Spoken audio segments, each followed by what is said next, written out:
into the stream and the phone died. So we're back. Just got on the way home from my first snow retrieval. I pulled out the mailman. he slipped off into the dreaded irrigation ditch and it wasn't too bad. So fortunately he didn't try to get out and it was easy to get him out. So we're going to whip back around and head back to the barn. Just got done with lunch and Jariah and I are going to finish bringing the rest of that wood in, and then we're going to go through our Avalanche packs, Jack and I's packs. So the boys are coming up, the guys that we snow bike with this Sunday, and we're planning on riding. It's going to be awesome. So we're going to get those packs together. It's pretty interesting stuff. It's very different than what we've seen or what we've put together in the summer survival packs, because there's so many more problems you have to deal with, like avalanches and four-wheel drive on the road is horrible, and exposure, all those things. These packs, it's very interesting. So avalanches, I think it was the Swiss that did a study some years ago, and they planted, I think it was like 20 dummies that were dressed up like skiers or climbers, full weight, and they put them on the snow field. Half of them were put in the new Avi packs, which have a, good grief, it's slippery, big balloon. When you pull a ripcord, there's a big balloon that comes out. Lock different. Oh, look at that differential lock, helping our cause at all. A huge balloon that you pull the ripcord, blows it behind you, and what it basically does is it's floating you to the top. That's the idea. So on the left-hand side, as you'll see, so you can still use your right hand or your throttle to hopefully outrun the thing. But avalanches are dangerous up here for sure, especially after these big snowfalls. So what happened in this study was they put the Avi packs on half of them, and then the rest of them didn't have Avi packs, and then they set off the snowfield. Oh, here comes our mailman. He's sliding. That's what I pulled. I just pulled the poor guy out of the ditch. Doesn't even have chains. I said, where are your chains? And he said, they won't let me put chains on because it'll mess up the all-wheel drive system. I'm like, oh, maybe, I don't know.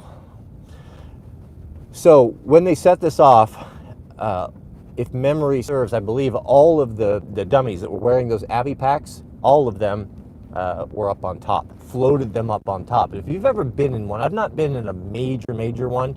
I've been in small ones where, like waist high or knee high. It's a crazy sensation. The snow just essentially liquefies and carries you along with it.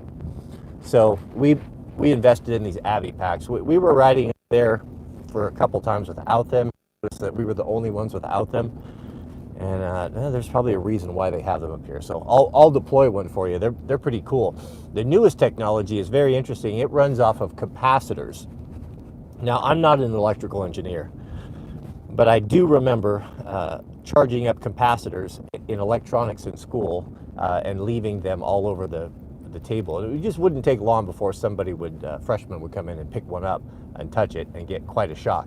Capacitors are interesting because they store energy. So they can store energy that can be used rapidly. And I got a big, massive snowplow coming here. Hold on, gentlemen.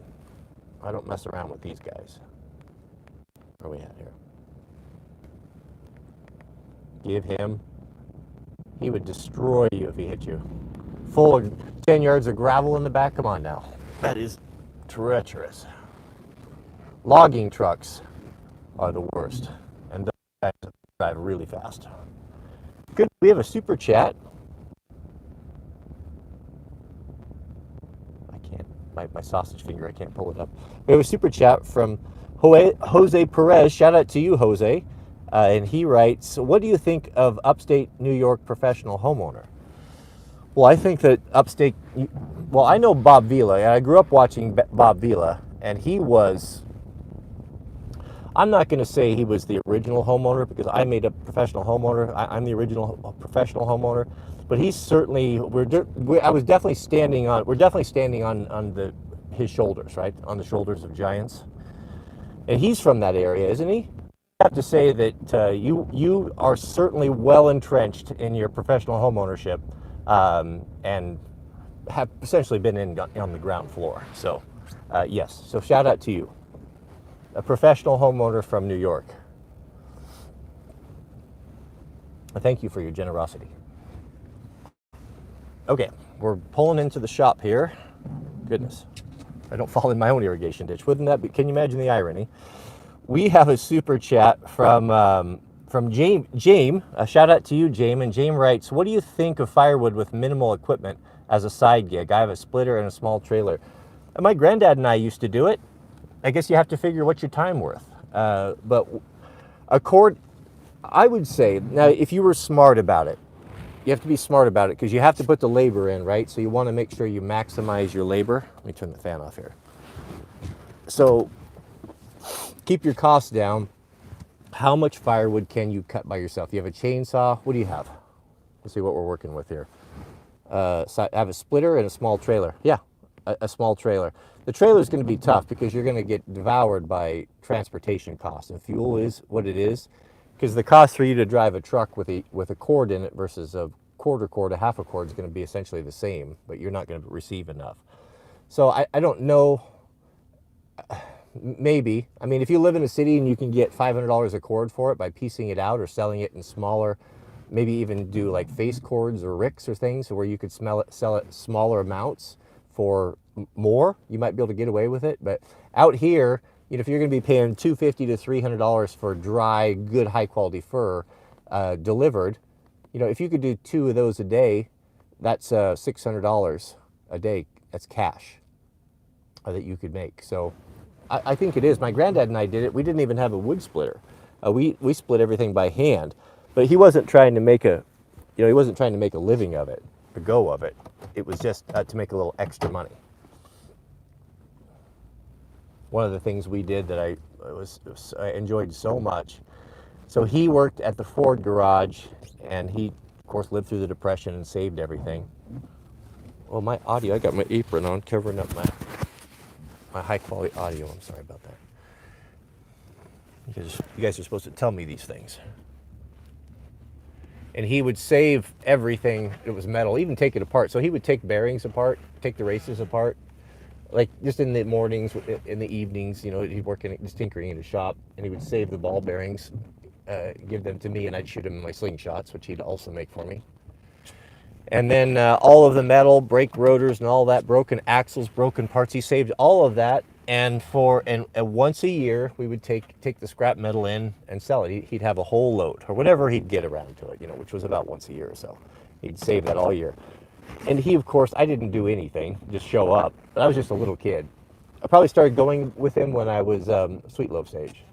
And he would have that all loaded up, and I'd go over there, and we would drive up to Portland, up to a place called Zeusman Metal.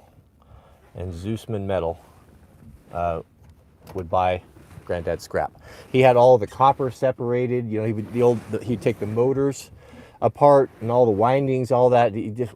You can only imagine the effort, the time that went into it. But I guess he figured he was done with work and he wasn't doing anything anyway, and it was better that than watching TV. And he was actually making money. But we would go and would sell all that, and I would have enough money. It seemed like a fortune back then.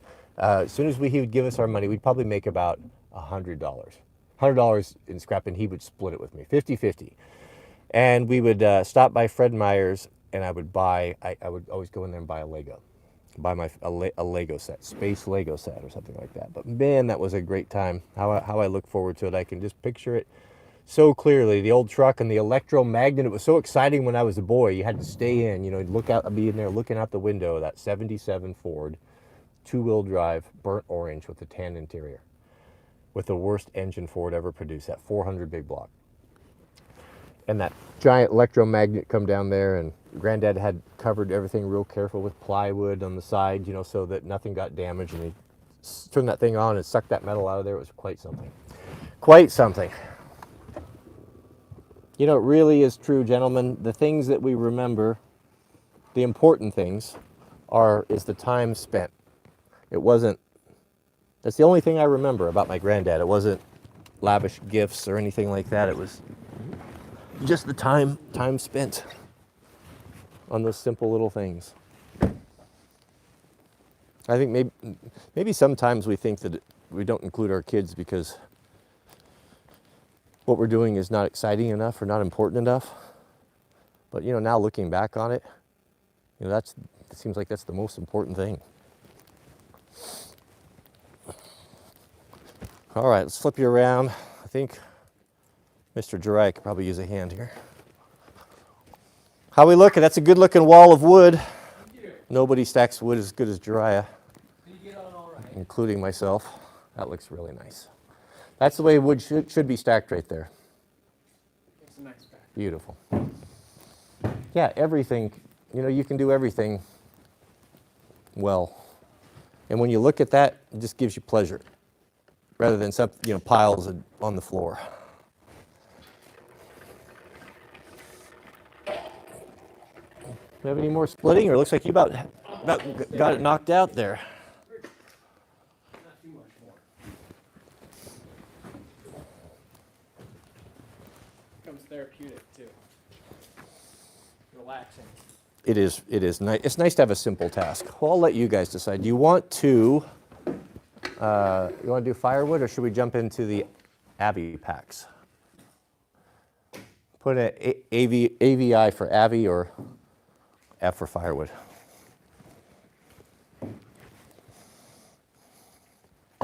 I think I have pretty much everything gathered together. We just need to fit everything and get the radios all checked out and deploy. I want to deploy the bag, make sure it's still working, mostly so I can remember how to fold it back up. But I think it's pretty simple. I'm seeing a couple Avies. We're doing Avies? Yeah, I would do the Avies. That's kind of what I was thinking too. They are pretty cool. Jariah's about got this wrapped up here anyway. Okay, let's jump into this. Yeah, if you would, so I'm going to get you lined out, Jariah. What my intent here is, let's put the trailer away for the winter. I wouldn't worry about that. We could deal with that when it melts out. Just put that away and then hook on with my truck the trailer, and let's back it right here.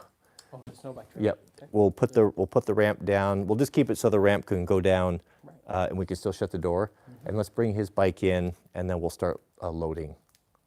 I'll start getting everything loaded up tonight. I don't mind pulling it. I don't mind pulling it from there. If you want to leave it over there, I don't mind pulling the bike around. No, I want to load it anyway, and that way we could do it on the stream if we have time. Yeah. It's kind of interesting. Everything's out of the way. When you get the action. Okay, let's set up over here. Let's get close to the stove. Kat's got the right idea over there. All right, can one of you guys email me the link to this live stream? And I'll get the chat so I can answer any questions that come in here. They'll have it before we even get on the computer. Okay, they're used to it. I'm so unorganized that it does. It becomes a team effort, exactly. All right, we have a lot to cover here, gentlemen, so we want to get comfortable. We're carried on the shoulders of the chat. Yeah, on the shoulders of the chat. A guy from New York was asking if he could be from New York and a professional homeowner, and I thought, well, I think Bob Vila was probably the giant whose shoulders we're standing on. Okay, all right, Avi Packs. Is that link forthcoming?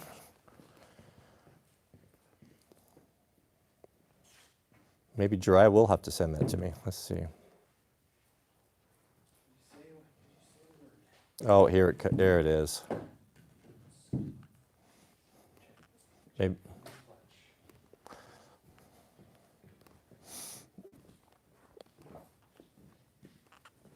No, it's not. I still don't have it. Come on down. Send me that link, please.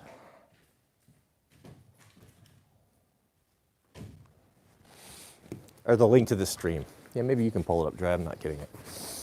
Okay, so I've got mine set up here. Jack and my packs are pretty much identical. So I've had to, everything is a duplicate. I'm not going to start this till I get that stream. Yeah, it's interesting you can't log on to your, I mean, you can somewhere, but it's not anywhere I can find. Or your,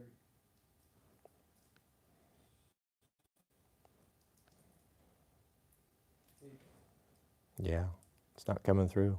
coming to you. There's also that delay. Sending your way.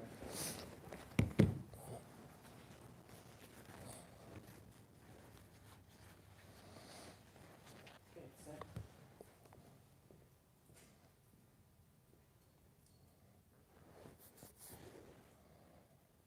sent.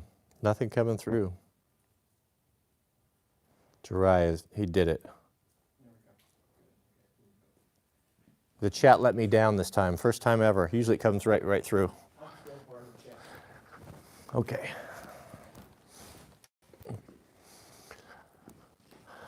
Okay, so let's start with the Avi pack itself, then we'll go into the equipment. Now, there's the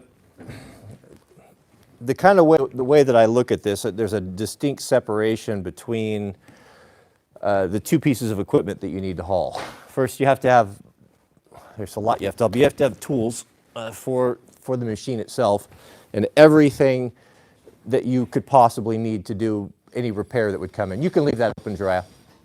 Yeah. The cold keeps me moving, keeps me active. So there's that component of it. So that I actually keep on the bike, and that has been whittled down for years and years of trying to cut away all of the fat, where nothing that exists in this is not of vital importance. And if something can perform 2 or 3 roles, then that helps as well. And there's also, some things like I've done, like swapping out heavy items like heavy wrenches for titanium wrenches, and just building a kit over time that can be super compact and that I know has everything I need. The best way to test your toolkits or your like this is when you're doing service work on your bikes, just use them. Use them if you have to take the wheels off. Use them if you have to tighten a belt or change the oil. Do you have everything that you need in your kit? And you'll find out your short haul. So we're not going to be covering that. That's a standalone thing. But this is still pretty heavy. It's probably 3 or 4 pounds, but it's everything that'll fix the snow bike apart from the belts and stuff, separates and gasoline. So what we're talking about here is personal safety equipment. This is stuff that I'm most likely going to keep on my person. Now the theory with this stuff is, and I've violated that and went back and forth, is that in the backcountry, snowmobiling, snow biking, your personal emergency equipment, satellite beacons, that sort of thing, radios, should be on your person in the event that you're separated. So if you, let's say you ghost rid your sled off of a cliff and you're stuck up in the middle of nowhere and you bailed off at the last moment, instead of everything being down there in a burning pile, you have it on you. You've got your emergency blankets and radios and all that equipment. So that, I get that. I think that makes sense. But that also comes at a great cost of personal weight. You've got a pretty good sized pack here that's going to be, it's not small, and this is empty. And even empty, I'm going to say that this thing is probably pretty close to, well, it has the Avalanche shovel and probe and all that, but this is probably close to 10 pounds right here. So we've really got to keep that down. The weight on your back is critical because it affects your athleticism, how much you can move, your fatigue level, and you're on the pegs. You're standing up on the pegs up and down all day long. So every time you lift that, you're basically lifting whatever's on your back all day long, 1,000 times a day. So it's very, very important to have everything very efficient and no bigger than it needs to be. But with that being said, there's still a ton of stuff you've got to carry. So I'll start with the pack. So Avalanche packs are different in several different ways. On the front right here, this here has basically kind of a chest harness just to give it some rigidity for anchoring the things you need. We have here, this is what's going to deploy the pack. I'll put it on here and deploy it for you if it's charged. So by yanking this, that's what it was. Yanking this, you reach across like that, it'll deploy that. Now on the left side, we're going to have remote backcountry radios. So this goes to a radio that's kept inside the pack to keep it warm, and this is a weatherproof, weather resistant and the mics here. So just like the police. So you can hear it. You can keep your radio safe in your pack, but you can hear and key the mic and speak right into it over wind. And that's really important. You have to cup your ear like that. Is that apron's probably rubbing all on that mic, making a scratchy sound. I'll take that off.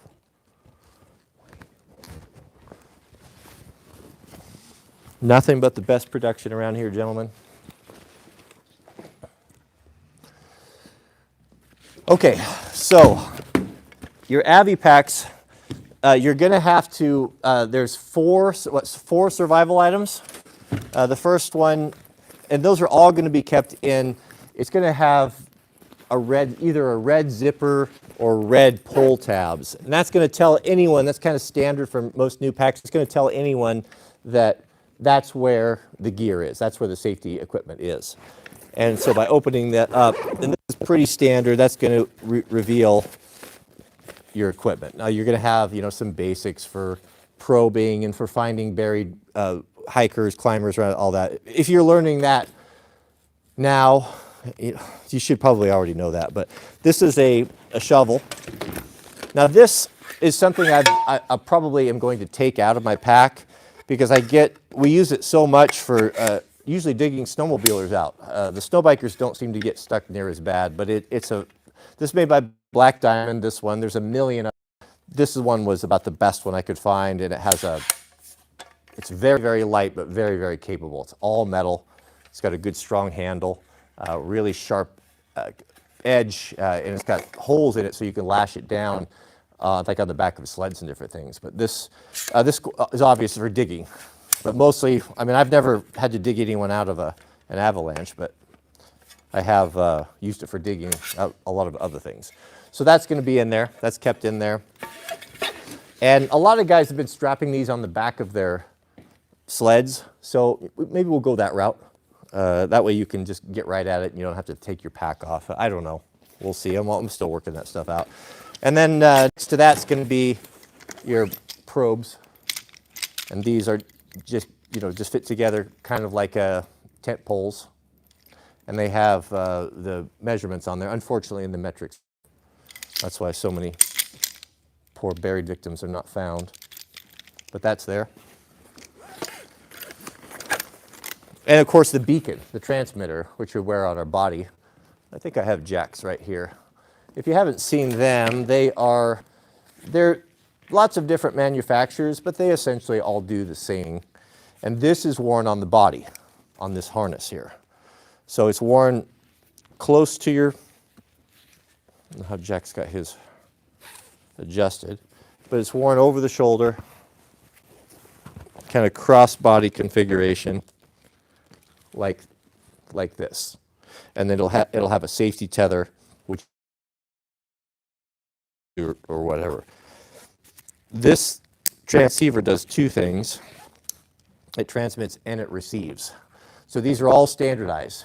And some of the places that we ride will have a test with a big light. So as you go up and you can look up and you can verify green light, that means that you're transmitting, that you're sending the signal out. So when you go out to ride, you turn this. It's got a special switch, but you turn or whatever. So there's transmit and receive. And it's got a safety switch on there, so it's impossible. Once it's turned on, you cannot unlock it with one. If it's a low battery and all that, it probably is. These have been just off since last winter. But before we go on, if we go in the backcountry or at rides where there's a high potential for avalanche, we always carry this stuff, but we'll make sure everyone in our group has it. We'll test it. And then if you can turn it to receive, and then you can use this to find a buried rider that is wearing the same thing. So if you wondered about those, that's what they are. Yeah. Okay, so that's the safety equipment right there. And we'll go back through and check batteries day before. So I'll put that in there. Now, my personal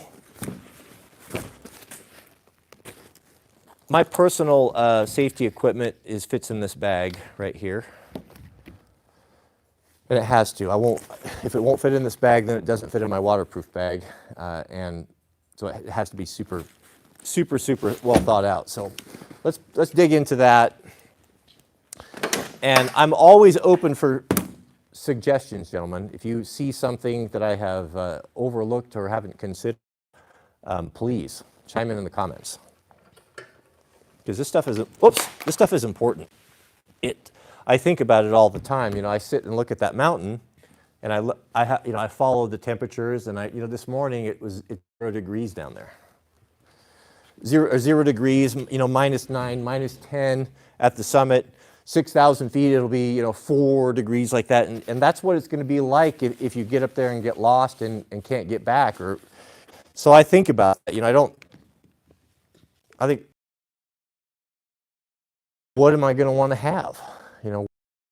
The main thing is the guy needs to stay warm. So to stay warm, you're already dressed. You already have really good clothing on, but you're moving and working. So once you sit around, and it's hard to stay warm. So I carry is this a 600 or an 800 series North Face? This is a full down jacket. I think it's an 800 series. So it's really puffy, and it's a size too small. So I can wear it. The sleeves are short. It fits really good.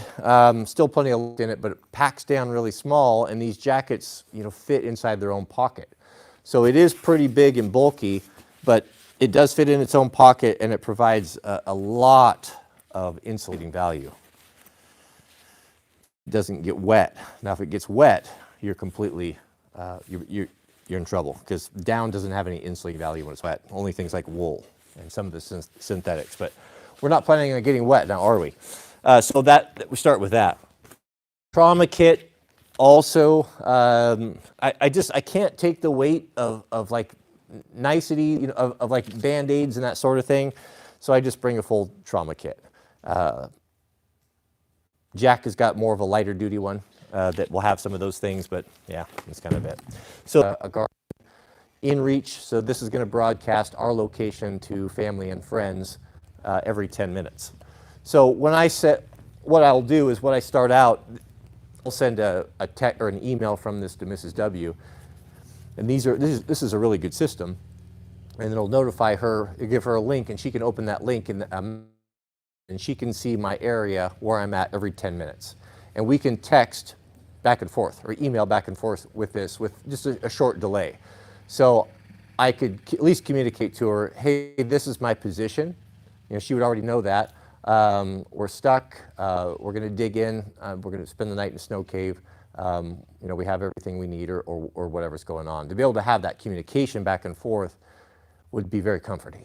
Can you imagine? At least you would know that help was on the way. Just in having hope means a lot. The other backup system, of course, is the ACR. The ACR is more of a professional grade beacon.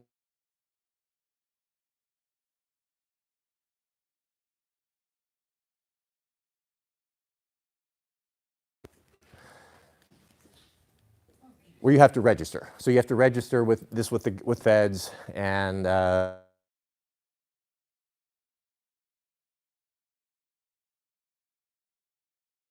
call right back. Yeah. The ACR. Downside is there a downside? The downside is you can't communicate. You send the signal out, it's going to go up to a satellite. You're going to open up this little antenna thing here.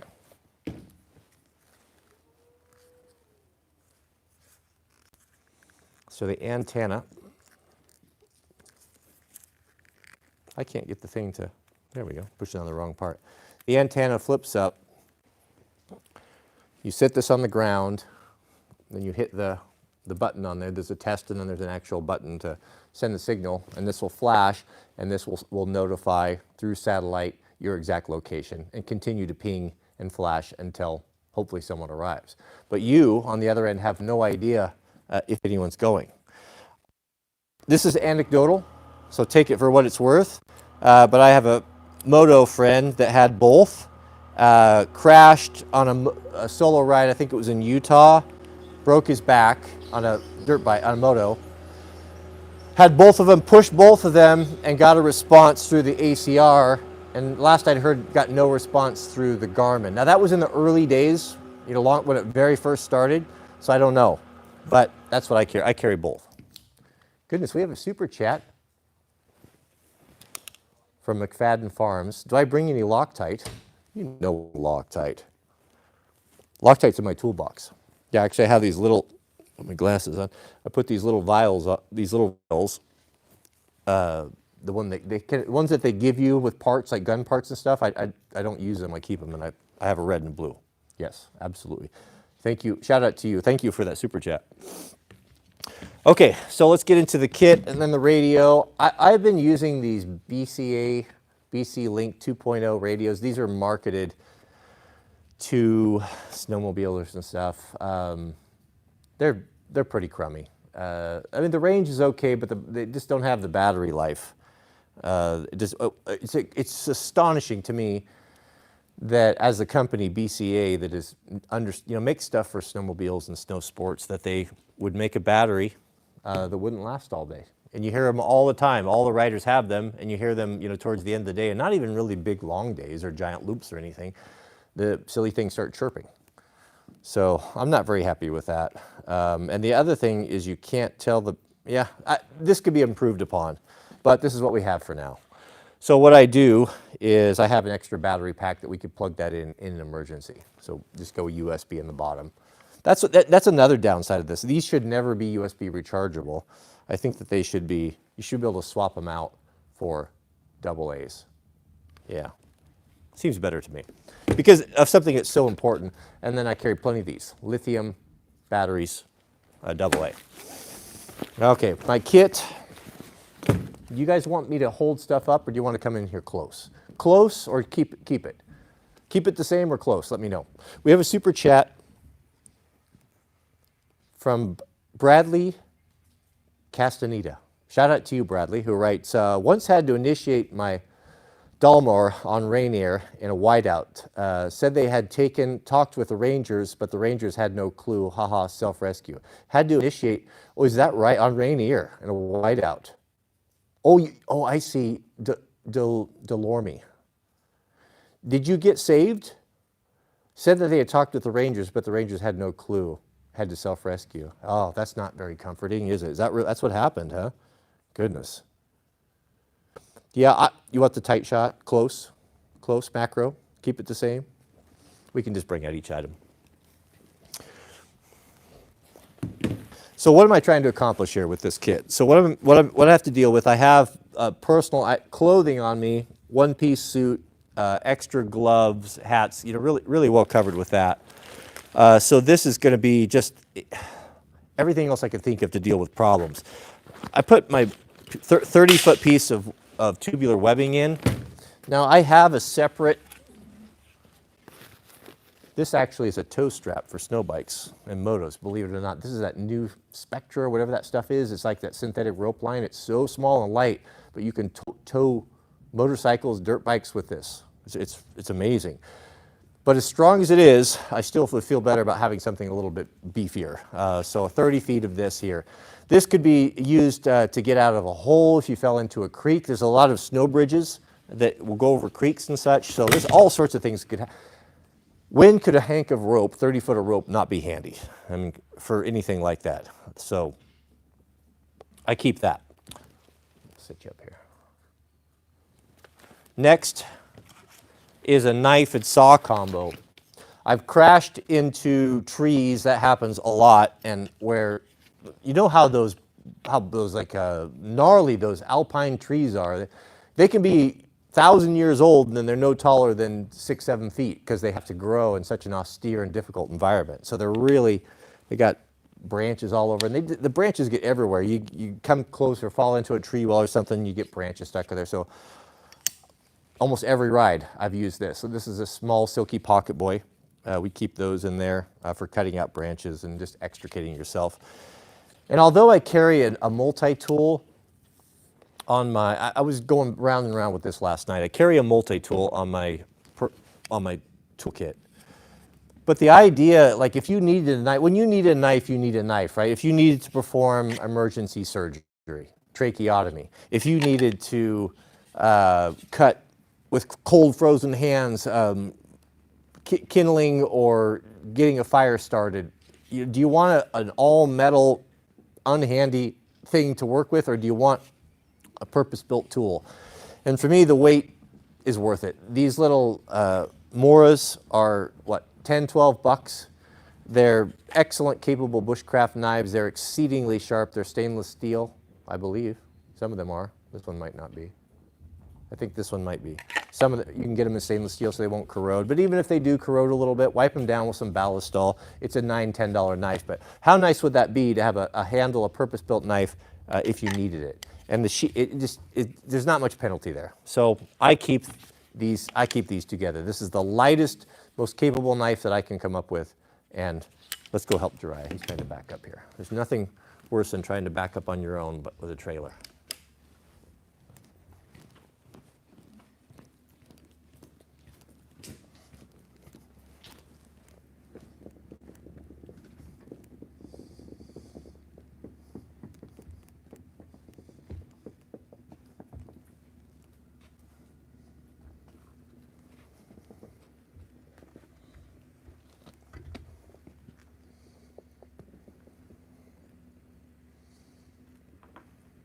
That looks good, Jariah. What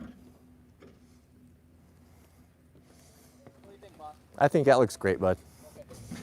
Okay. Hey, you had that packed in there so nice. Would you put that bubba rope back in there, Jariah?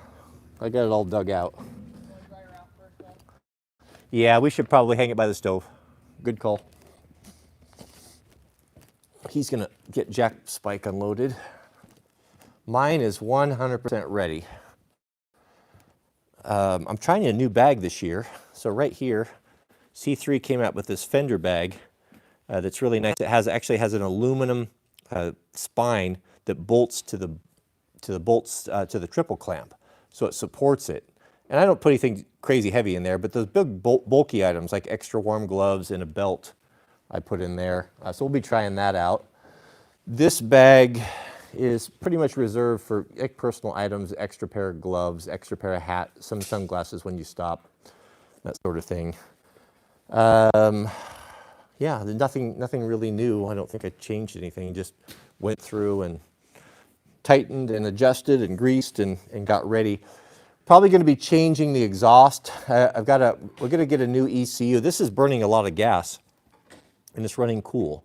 And the ECU, I think, is overfueling. So we're going to try a different ECU, and we're going to open up this exhaust and get one that's twice the size. And then I've got an intake, which is really interesting. If you guys are into engines and want to see a brilliant race car driver engineer guy, he has invented, he's Canadian. I went on his YouTube channel and binge watched everything. I learned so much. So he comes from a race family, is a world champion, nitro funny car racer, so super skookum dude, and incredible machinist. So he's building the ultimate snow bikes. I've never seen anything like it, even going so far as producing their own pistons and cylinders and titanium frames. But he invented a new item that was too good to be true when I heard about it. So the guy I originally built my bike and helps with him told me about this intake here. So one problem with snow bikes is the intakes. How to get a good intake that doesn't stuff up with snow. This is the air box, and usually there's an air filter in here. So we take and cut all that out. And this velocity stack, I've yet to run it, but when he's dynoing, they're specifically made per bike, and he's got the proof, he's got the receipts, dynoing it, and depending on the cam and the pipe and a few things, but on average is increasing on these 450s 5.1 horsepower, which is a tremendous, tremendous gain on something that comes from the factory with, 59? And if you have some tuning and the right pipe, which will be coming, he's seeing numbers all the way up to, even up to 11. I mean, can you imagine a net increase of 20% horsepower bolt-on like that? So I didn't believe it at first, but the way that this is manufactured and the way that it stacks air, it stacks air in a way that when the valves open, it actually forces it in there. There's air in reserve waiting, and it almost gives kind of like a poor man's turbo. It's actually forcing it in there. It has small pressure. And he studied, for countless hours of how air flows over, like dimples and golf balls. And, all of this is engineered to flow incredible amounts of air. So that's pretty amazing. It'd be interesting to see. We'll report back on that. I love that sort of stuff. I really appreciate guys that are willing to put in that type of effort to discover things that just advance things and make everything better. It's pretty awesome. Okay, so after the Mora knife combo and the silky saw, I'm going to carry a SAM splint. A SAM splint is a handy thing. I first learned about these. We used these when I was on ski patrol, and it's a piece of aluminum. You've probably seen them before, and it's basically a splint that you can adapt and mold to fit about any sort of break. So if you have a broken arm or leg, you can use this. It has enough stiffness where you can, at least almost pull a little traction on it with a rope off the foot and stabilize this, and at least kind of have something to keep it from moving. If you can't grab a stick or something. Very, very handy to have. Also for so many repairs. We got back from a really bad situation where my buddy had Jack's bike and he broke the case on the side of the drive belt, and we were very far out and it was a really powdery day, and we could not get back without that case on there because the snow would get in and knock the belts off. I had this in there, and we actually took one of these. I took it apart and used the aluminum and rebuilt the cover with tape, and it took a long time, but we were able to creep down off there, and we slept in our own beds that night because of this. Had I not had it, I don't know that I could have made it. So SAM split for that sort of thing. This I like things in individual bags when I can do it. I used to throw things loosely, and that's always problematic. It doesn't, things fall out. It's just not very organized. So I kind of break it into bags. This is signaling equipment, and I think this is fire starting equipment. So in the signaling equipment, I have those super loud air horns. These guys right here. This could be heard from a long way away. So I'll keep these, and Jack and I's our packs. And if the radio went down, this is kind of a last ditch effort. Radios went down, you got separated, it was getting dark, whatever, everything failed. You could screw these together and you would have that deal, and tell everybody, we'll do this on the half hour. So stop your bikes on the half hour if we have a lost rider and listen for where that'll come from.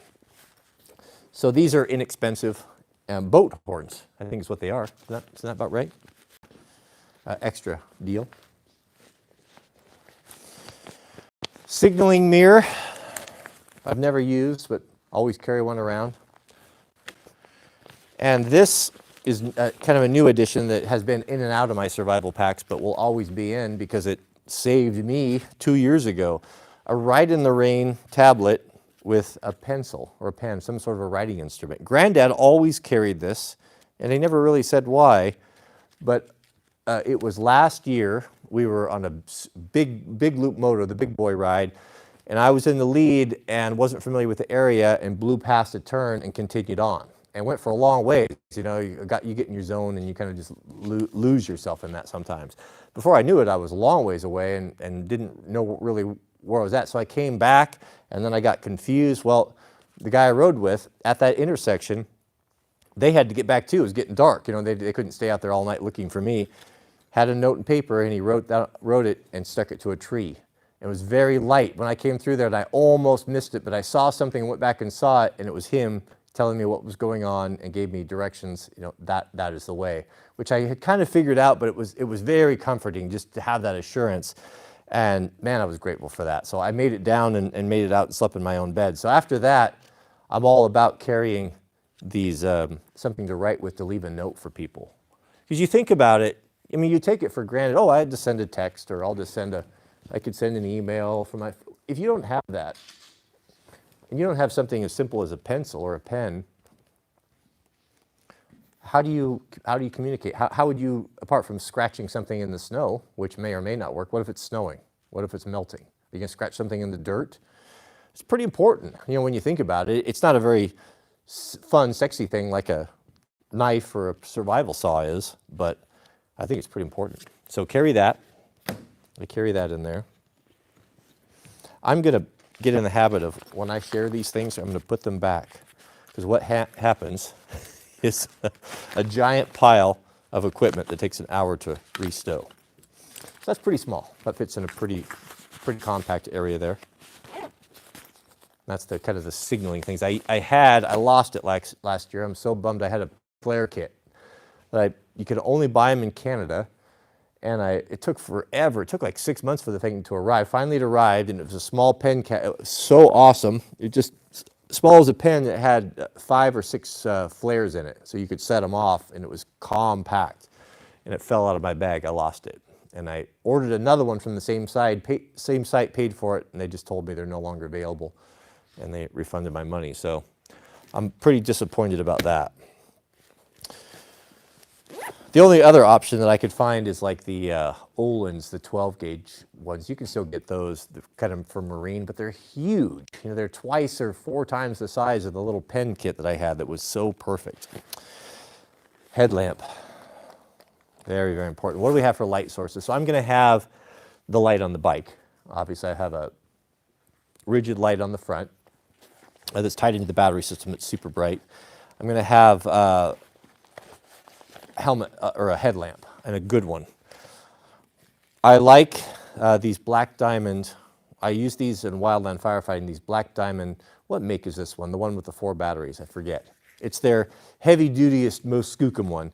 And it takes 4 AA batteries, and it burns a long, long, long time, especially if you use lithium.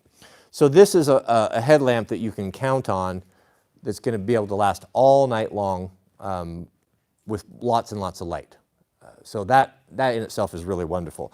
And then you add an extra, a couple extra things of batteries. Now you've got two battery refills right there and everything you need in the bag. Now I just keep the simple strap on it. It has a top strap that does carry the weight a little bit better when you're dealing with the bigger battery pack on there. But I find it doesn't work with like hard hats, and definitely doesn't work with helmets. So this you can, a piece of, we carry masking tape or duct tape in our kit. You can feed that through there and get that on there. Now you got a really bright, and these are really bright, headlamp as well, which turns, or for working your tasks. So that's going to last a long time. And then I'm going to have my EDC light, my little Surefire. I'm going to have that, and that's going to be thrown in the pack as well. So be 3 light sources, 3 good ones. We have a super chat from Mr. Benny Mack. Shout out to you, Benny. And Benny writes, great video content and lifestyle. Well done to you. Thank you very much. Thank you for your generosity, Benny. Oh, it's good to talk about these things and come up with ideas. And, we learn from each other. So there was the signaling bag and then the headlamp bag. I understand what it's like when you're scared and turned around and cold and hungry and you're not sure where you're at. You got to keep things really simple. There's a tendency to try to carry too many things, and Lord knows I'm guilty of that. You try to think about everything, but there's a elegance in simplicity and being able to put together equipment and tools where it's everything you need and nothing more. It's a true art to be able to do that. And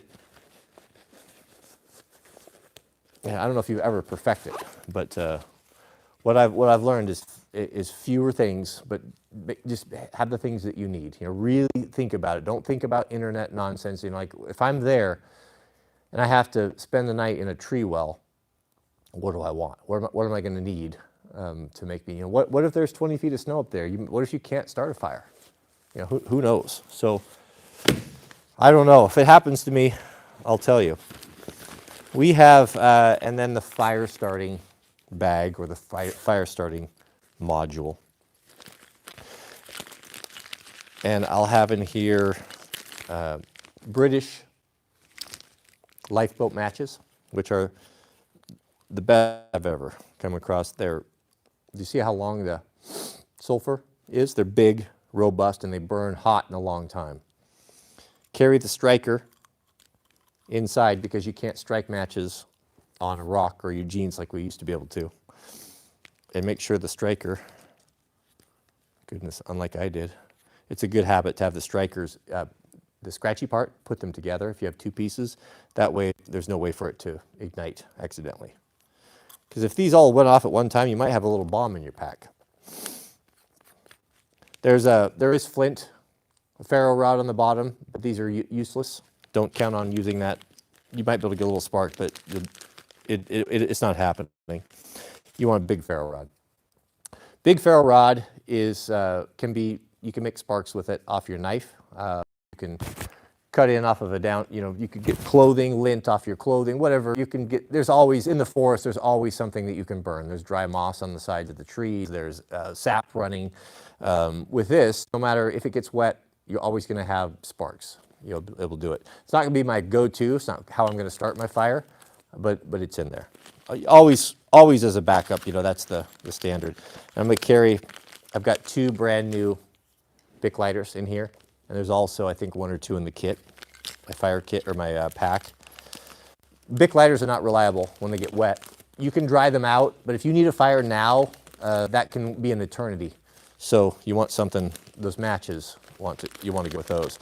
I'll also usually throw a candle in here, but this year I'm going to use these Quick Survive Fire Start Lights Anywhere Fast. These are pretty handy, and they do light anywhere fast, and they burn a long time. So if you just don't want to mess around, you need to get a fire going. That's where I'm going to start. That's going to be the go-to. This isn't about showing skill in a YouTube video. This is about getting a fire started as quickly and as easy as possible. So that's the fire kit. And you remember, everything's got to be fit in that bag, and it's got to be kept really, really light. We have a comment from Mr. Jason Barr. Shout out to you, Jason. And Jason writes, man, we are on a new stream. Had to leave and come back and still going. We're on a new stream. We actually just started it. You good? I'm good. You ready for that bike to come out? Yeah, come on. Oh, you want a hand? I got it. Yeah, let's pull it. I'll give you a hand. Those things are dangerous. I was watching some YouTube videos of some professional snow bikers, and the guy asked them all the question. They were in different areas. What's the most dangerous part, the thing you're most scared of in snow biking? And they said loading and unloading. Yeah, I can see that. Did we change the oil? You changed the oil on these, didn't you, recently? No, I have not touched these. Didn't we change it before we put them away? Or maybe we didn't. I'm sure we can notice as soon as you check the dipstick. I mean, it's going to be noticeable. They get pretty black. Yeah. I don't remember. So Jack's is going log too. Probably yeah. Also on what gets changed and what doesn't. Jack's is pretty dirty too. I think I'm going to need to adjust the clutch on his. Oh yeah, the auto. Yeah, I set it up twice and it's still chirping. Oh, and he broke his Trail Tech mount too. So I've got to fix. I got an extra for that. So I need to fix that. Okay, yeah, it's a good thing I got that in here, and it's dirty.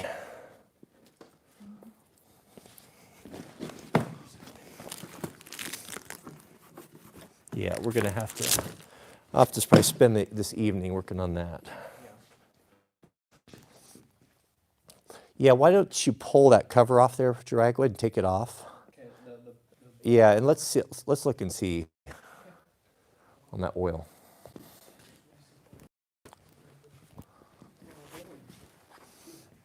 Go take a look at Jack's bike, what needs to be done on this.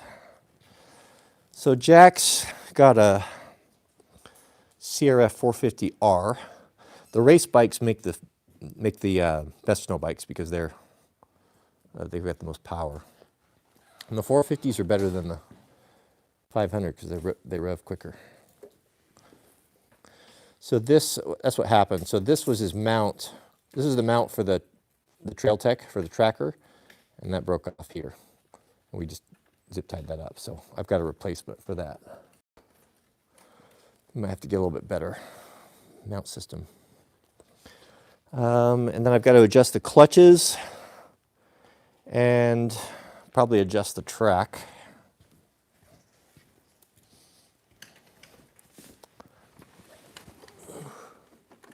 It's pretty tight.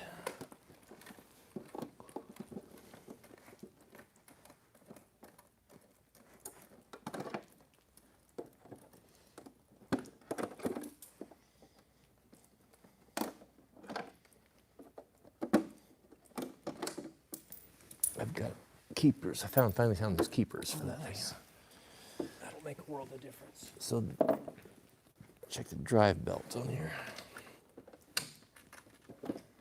I cannot get my fingers on that. There we go.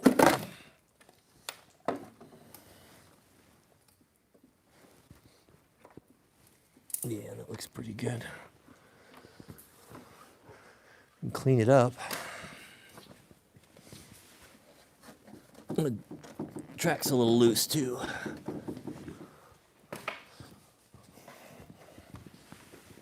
See how tight that is?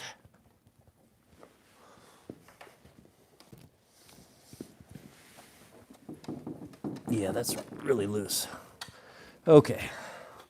Well, I know what I'll be doing this evening. I'd have him here doing it, but he's away at debate.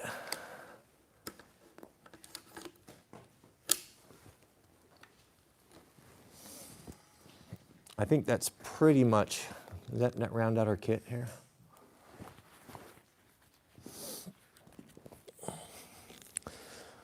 Fire kit, and then extra batteries for the backup flashlight, CR123s, which is my EDC, and then some steel sticks. This is an epoxy, a putty. It's like a JB weld that hardens, that will seal broken radiators. It'll fix broken metal, broken crank case. You can smudge it on there.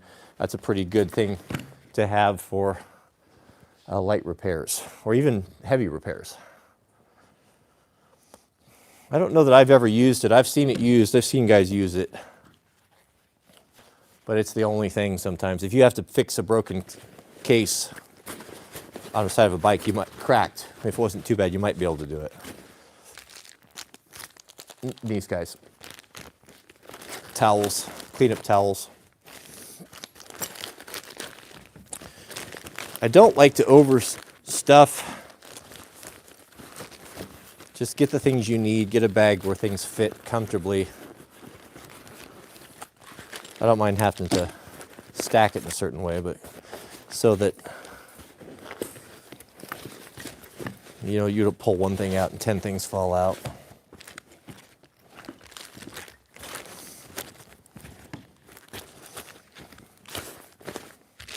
All right, shall we deploy that bag? Have you seen these deployed, Uriah? They're pretty cool.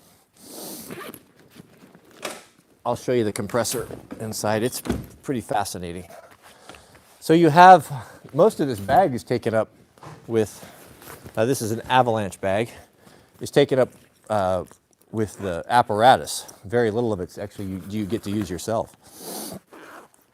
There's an emergency whistle on there. I just noticed that's kind of nice. So this is where you're going to put your personal items, ACRs, stuff you want to get to, snacks, sandwiches. And then your goggles. Managing goggles and having clear optics is a big challenge. So you're always having lots of extra goggles and taking care of that. So there's a dedicated extra goggle pack in here with a chamois for cleaning. So that's a good feature. Climb is motorcycles, snowmobile specific gear from Idaho. And then the main compartment here also is going to house this clever compressor. Now this is Swiss technology that is being used by Climb, because the Swiss have been skiing and doing mountain rescue forever, so this is a pretty incredible technology. So back before, they still have these, but compressed air was always the way that it was deployed. This is a bag right here. So there's a special zipper that tears away very easily. See the red there? So when you run your zipper across there to close it up.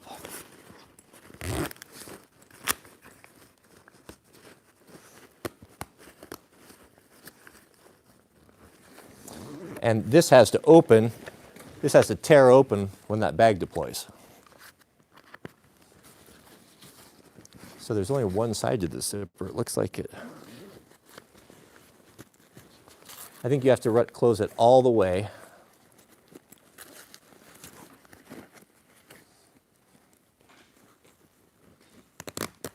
That's it. And then it resets it on the back. There you go. So these two will never bite. So when this deploys, that will tear open. Goodness, we have a super chat from Excavation Nation. Good to see you back. Shout out to you and thank you for your generosity. Hope everyone is well. We're all doing well here. We're just going through the Avi packs. If you're just joining us, this is mine, but Jack's is a carbon copy. So looks like, well, if you didn't notice, you see it snowing out there. Excavation Nation's going to appreciate that. Look at that. A little something for you. But it's snowing. We'll be plowing. We might be plowing tonight, if not in the morning. So get ready for that. But thank you for that, for your generosity.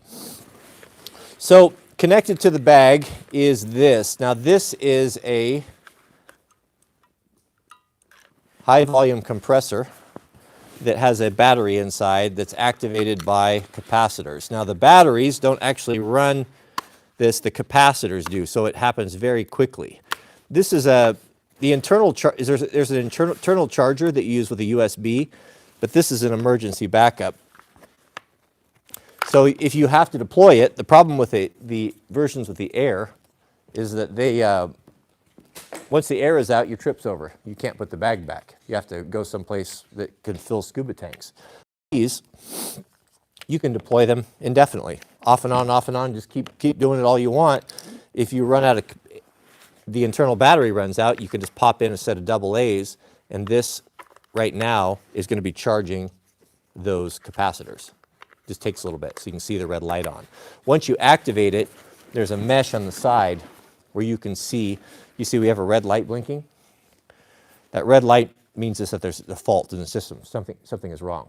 And we know that capacitor is charging. When that is blinking green, you'll be able to tell that you're charged and the bag is ready to deploy. That way, you can look at other riders. Jack and I check each other. It's a nice feature, just kind of a mesh window where you can see that happening. Now, I don't know if that takes a long time, but it's got a crazy switch. So to activate it, you have to turn this, pull it. Yeah, it's charging. Oh, is that green? It flashed green for a moment, but it might take a while.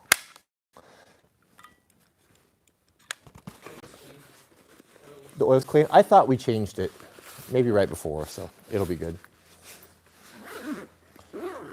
Those things get overchanged, I'm sure.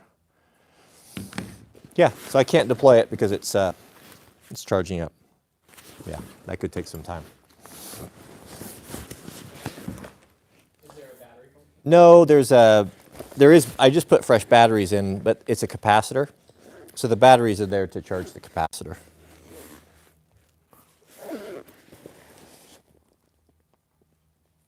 Yeah.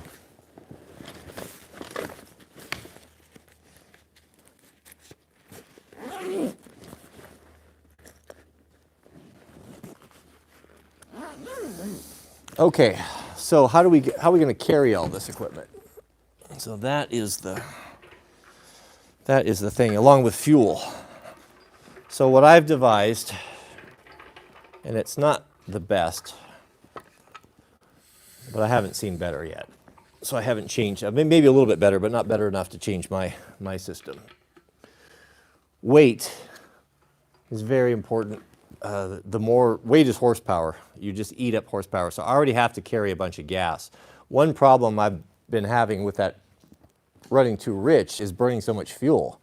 like on a big day, I've got to take the 2.5 gallons that are in the tank plus 3 or 4 more on there, and that, I mean, that's a ton of weight to carry all the time. And all the other guys that are riding are taking one. They just carry this. This is a 1 gallon bladder, and that's all they take, and they don't even always get into it. So I found out that I'm overfueling. I'm just wasting fuel, and my bike's running too cool and all that. So hopefully with a new ECU, that will take care of that problem.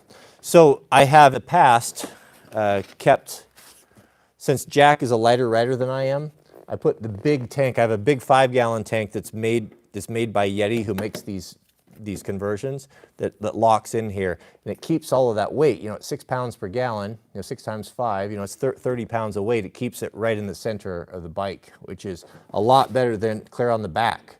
Because this back is a lever. It's moving up and down. It has 14, 15 inches of suspension.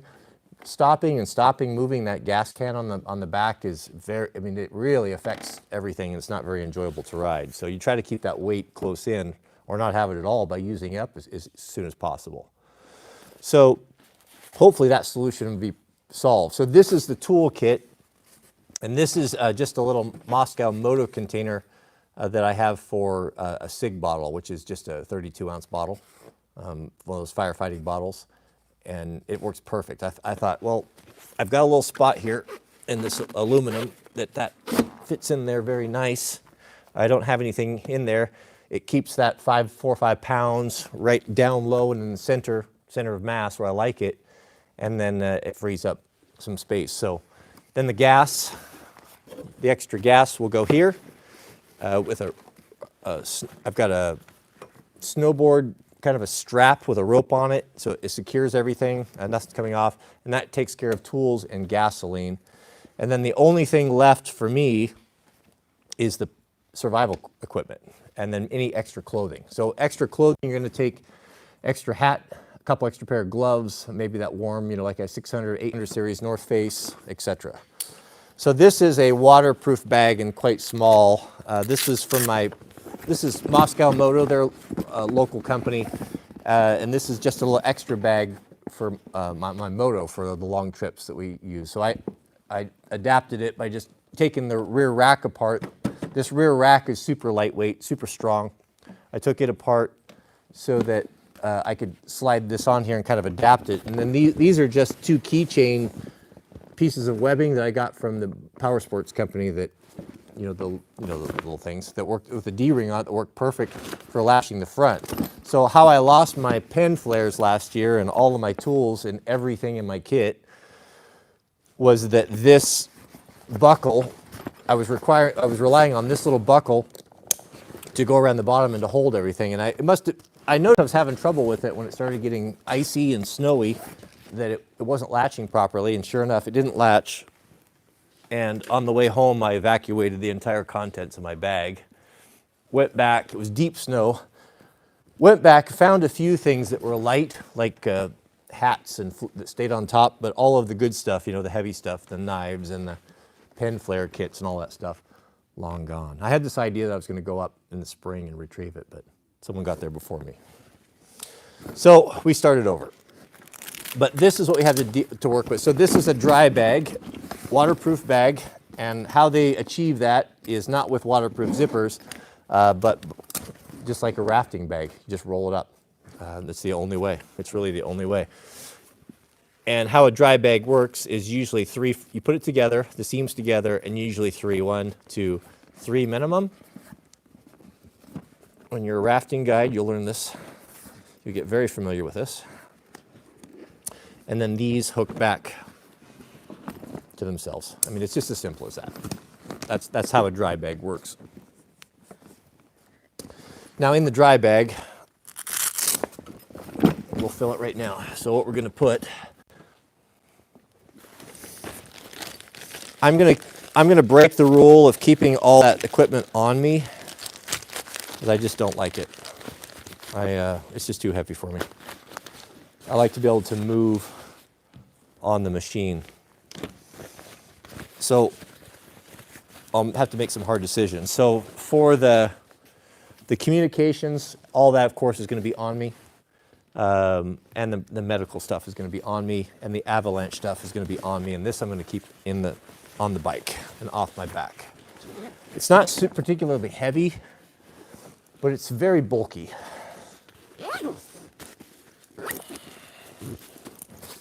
I know this bag fits perfectly. It's the same dimension as the bottom of my Moscow bag, so I know that whatever I get in there is going to fit, and it's a pretty efficient use of space. And it's easy to get to. So those are emergency items are going to go in the back.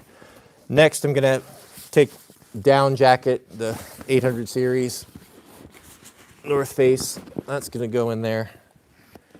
And then I'm going to put my NOCO, my battery charger, and first aid kit. I'll put no, this is going to stay on my pack. That's it. Basically, yeah, the battery charger will go in there.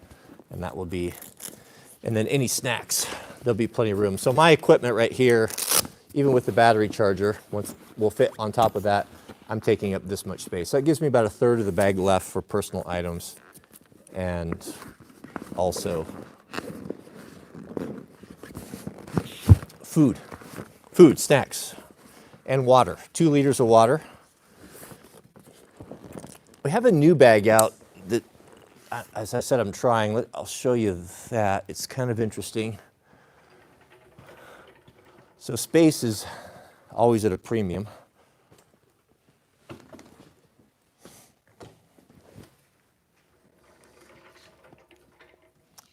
This is kind of cool here. Interesting design. This is the second iteration. They came out with it last year, and they improved upon it. So what you have here is you've got a bag that's long. It's like a tongue that sticks down, but it's really good for those big fluffy things. So some cold weather gloves, dry up here. I used to try to keep them all up in here, but that frees up this bag up here for more administrative things, or if you wanted to have a camera or just some snacks you get right at. And then my super, super cold weather gloves if I have to hunker down. So I can ride with these, but I'm not going to, I could ride with those if I had to, but I have heated handlebars. So the handlebars are heated through the cooling system. The cooling system is actually plumbed into the bars, so it circulates hot water through the handlebars. So you can just wear normal gloves. You don't have to wear big wintry gloves. You can just wear regular moto gloves because of the heat.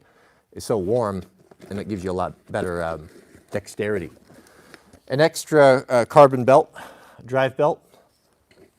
I have broken 2 of those. And then a siphon pump. This is our siphon check valve. So you drop this in a tank. With these new fuel-injected bikes, you can't pull fuel lines and siphon fuel like you used to be able to. So with the closed fuel system. So this is pretty important. So if you need to transfer fuel from a snowmobile, etc., this is a critical item here. But those fit really nicely in there. And those are some items that are always very difficult to pack. And now I feel like I can poke them up there, kind of, I think they call it the stealth bag. And they're up out of the way. Not really digging the look of it, but this doesn't offend me. It's not too bad. I had that all tucked in there nice, and now it's all ganky. Yeah, I'm not going to unfinish things. We're gonna all suffer through this, me putting this back together properly. I'm already here. Why come back to it? That's a nice bag. I noticed some dudes were taking this bag and putting it under the rear fender as well. I saw a guy this morning that had adapted this to fit. I thought I was missing a glove. I had adapted it to fit on the rear fender, and I think that solves the problem. It looks a lot better, but it's okay. We'll see. This is the type of thing that may or may not work out. But the fact that it's built by a company that I respect that does good stuff, I'm sure it will. But it has a spine. Here's the cool part. So if you take this Fast-Tech off, it has an aluminum spine. under here that fits in the sleeve. So this would just be sagging and hanging, and now you have this, you got a big Fastex buckle that clamps into, bolts right into the triple clamp. So it's a very good design, and pretty easy to get back on. You just have to thread that in there and clamp this guy on. I have to say that C3 did a pretty good job on this design. And then this neoprene, I guess I have to put that on there first. That neoprene rides over the fender. And then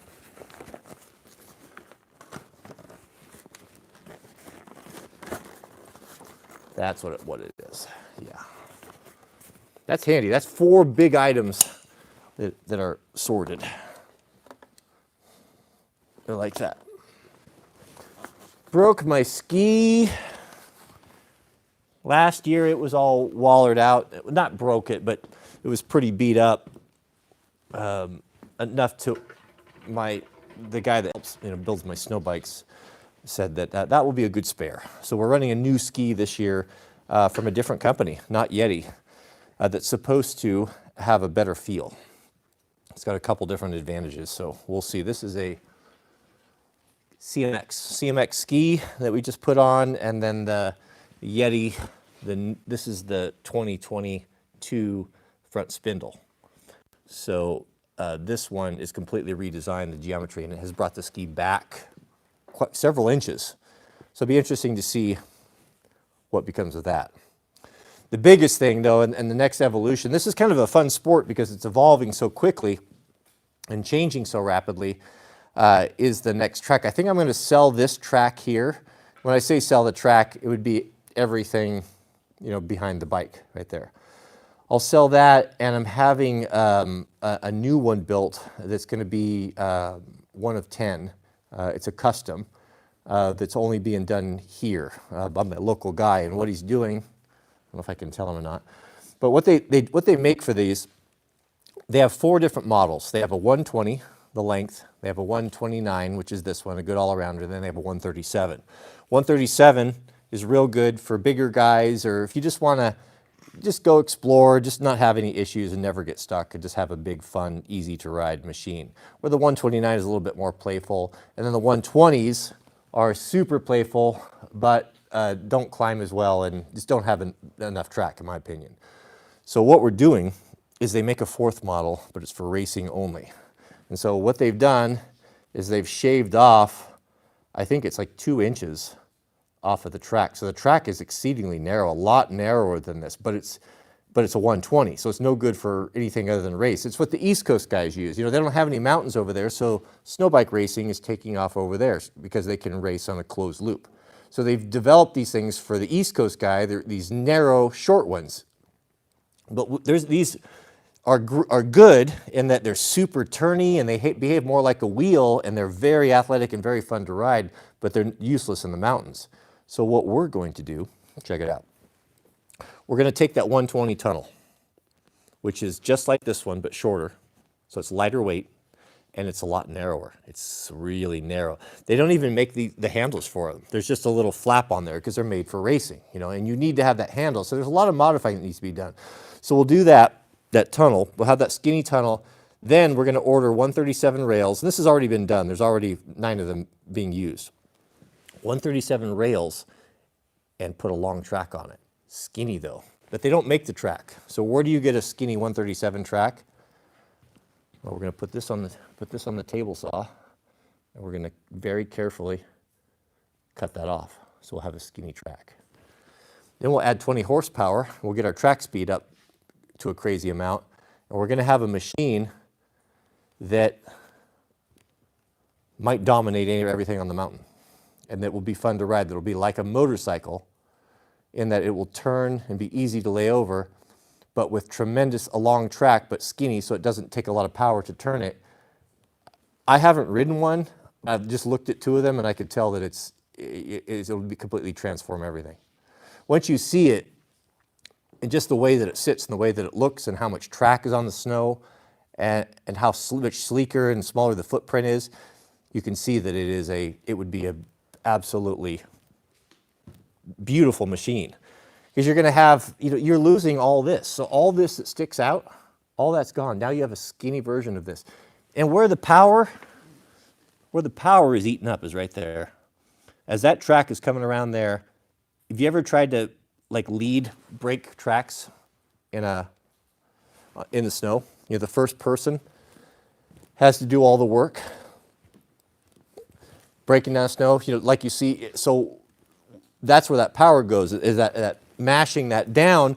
Once that's mashed down, the track in the back falls along, pushes it along. So that's where the real power takes. So if you're trying to mash down a huge area versus a much smaller area, it's going to make a big difference. You're going to have a lot more power available to you. So it's fun. It's an interesting sport.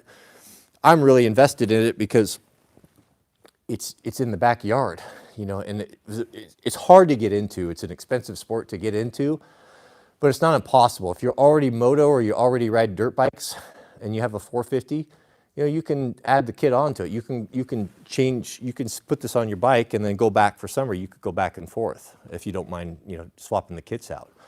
But having with the mountain so close here, and it's so easy to do, it's fun to be involved in this and in the sport that's changing. It's really a new sport. There's not much out there, and it seems like just growing in leaps and bounds. So fortunately, we have the snowmobile guys that have kind of paved the way and figured a lot of these things out.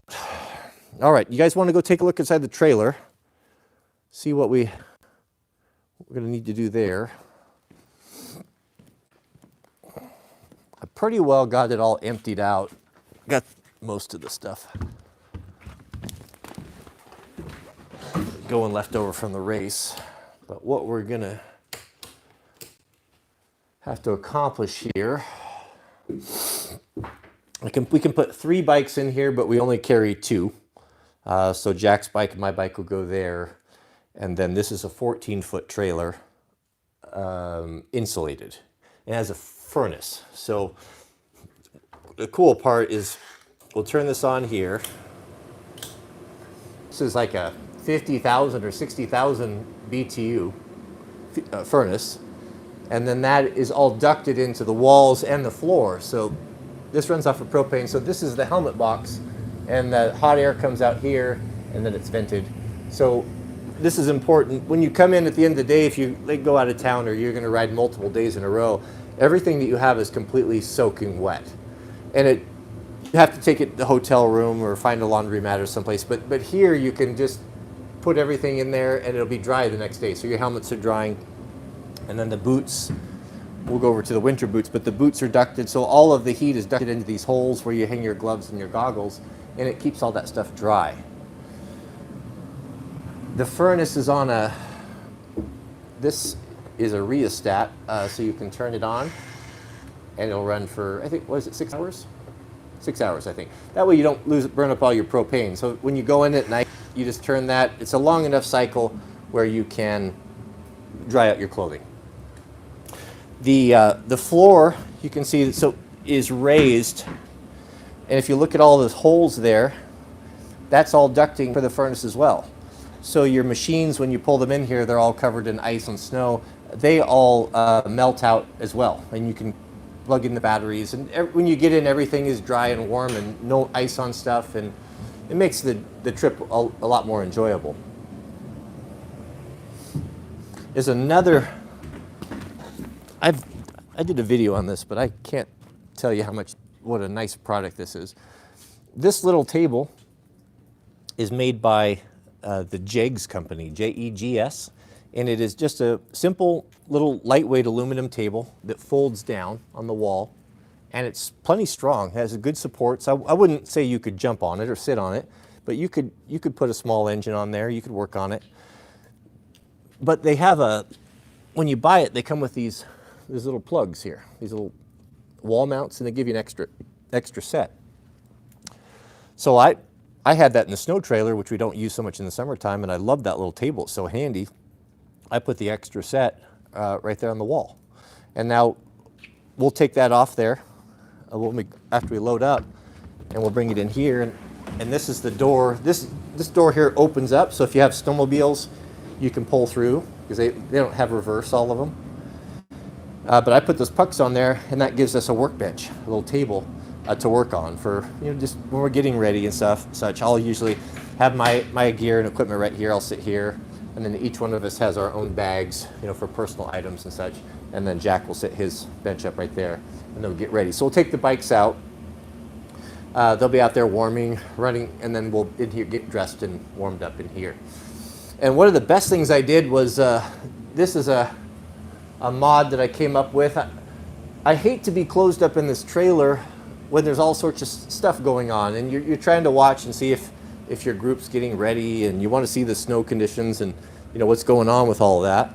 But you can't see anything. The only way you can see is out this little tiny window, and it's usually parked on the wrong side. So I remembered those the things they put at freezers in the grocery store, and I found them on Amazon, and they were cheap, and so I put them up here.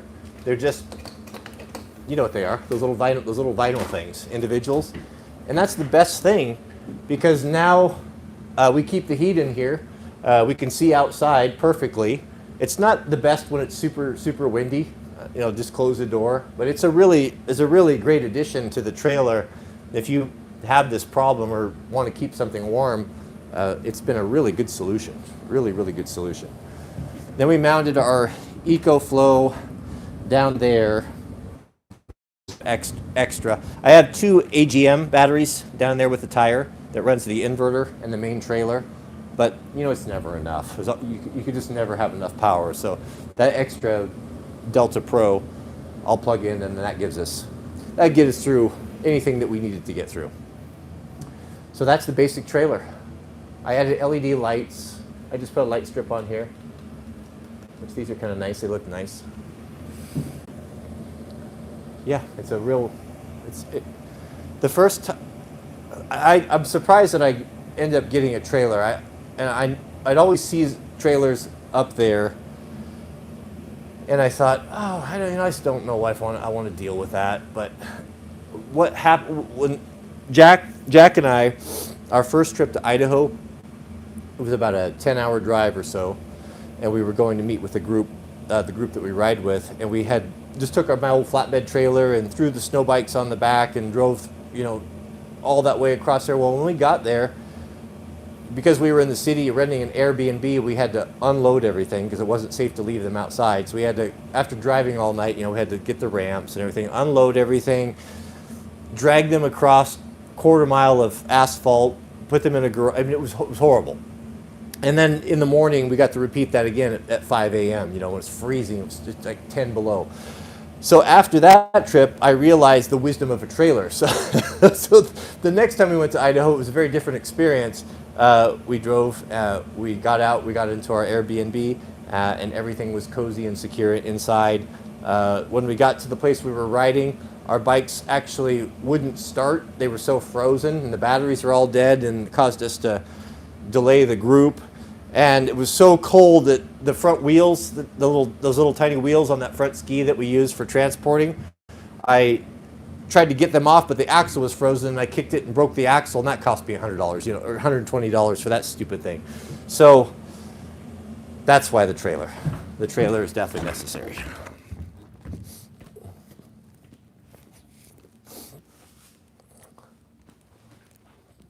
Well, that capacitor is not charging up, is it?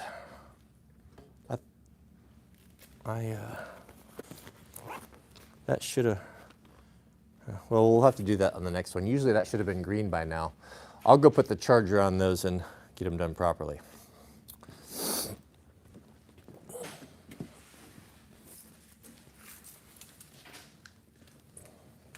Boy, it is chilly, isn't it?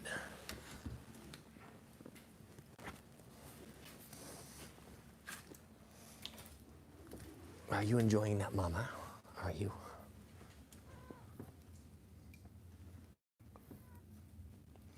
You have hit the lottery around here, haven't you?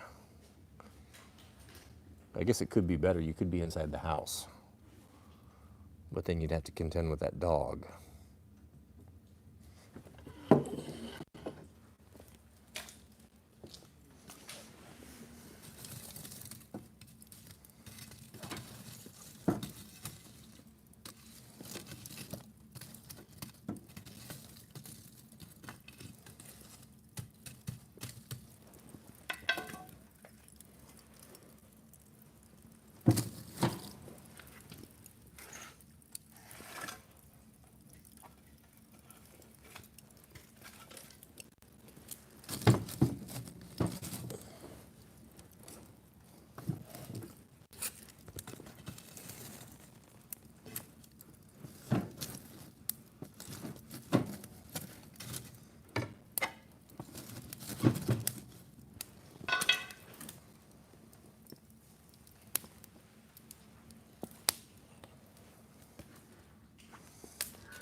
Oh, are you going to grace us? Did I disturb you?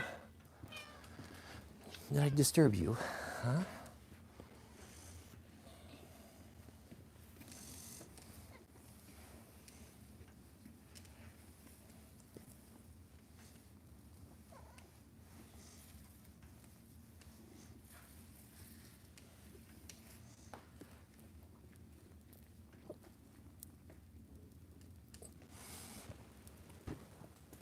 Okay, so where are we looking at? What are we looking at here, Jiraiya? Lift that side off for you to look at the clutch. Yeah, I'll pull that clutch cover off. It's on this side? You probably already noticed, but there's a crack in the upper case here. Yes. Be mindful of that. Oh, yes. Goodness, I go through those things like TikToks or Tic Tacs. Actually, Keith, I think I have 3 of those spare. Yeah, they don't make a lot of that, but I've had, my personal experience, I've had a lot of problem with these cases. These cases are vulnerable to rocks, and it is somewhat my own fault. I've never broken one myself. I've hit it. But the ones that we've broken have been broken by riders that have borrowed this in an early season when there wasn't enough base. So it is a vulnerability, for sure. It's such a vulnerability that I carry. I actually have 3 of these, and I've replaced these on the mountain, and I have the tools to do it. There's another one. I have another one inside. I think I do have 3 of these and a couple extra to drive belts. But the only alternative is to go to a different company, and that's like Timber Sled, but they're not as good. I ride with them, and everyone that rides with us that's had one has sold it and bought a Yeti, because the Yeti is better performance. You can outclimb and just outdo Timber Sleds in anything I've ever seen. All right, gentlemen. Well, that's it. I'm going to end the stream and get to work on these projects. If this snow keeps coming down like it is, there's a good chance that we may blow tonight. If we don't do it tonight, it'll be probably for sure in the morning. So we'll make sure we get that all set up, and so be ready for that. If you want notification, you can click the bell there, I believe, and that will give you a notification when we go live. But hopefully it'll be in the dark. But those are always fun. I enjoy those. So we'll get a cup of coffee, tie in with Peter, and go around and see if we can't get some people plowed out. So thanks for watching. May God bless all of you. Thank you for the mods that have helped out, and for all the super chats. I sure appreciate that. And maybe we'll see you guys tonight. So thanks for hanging out.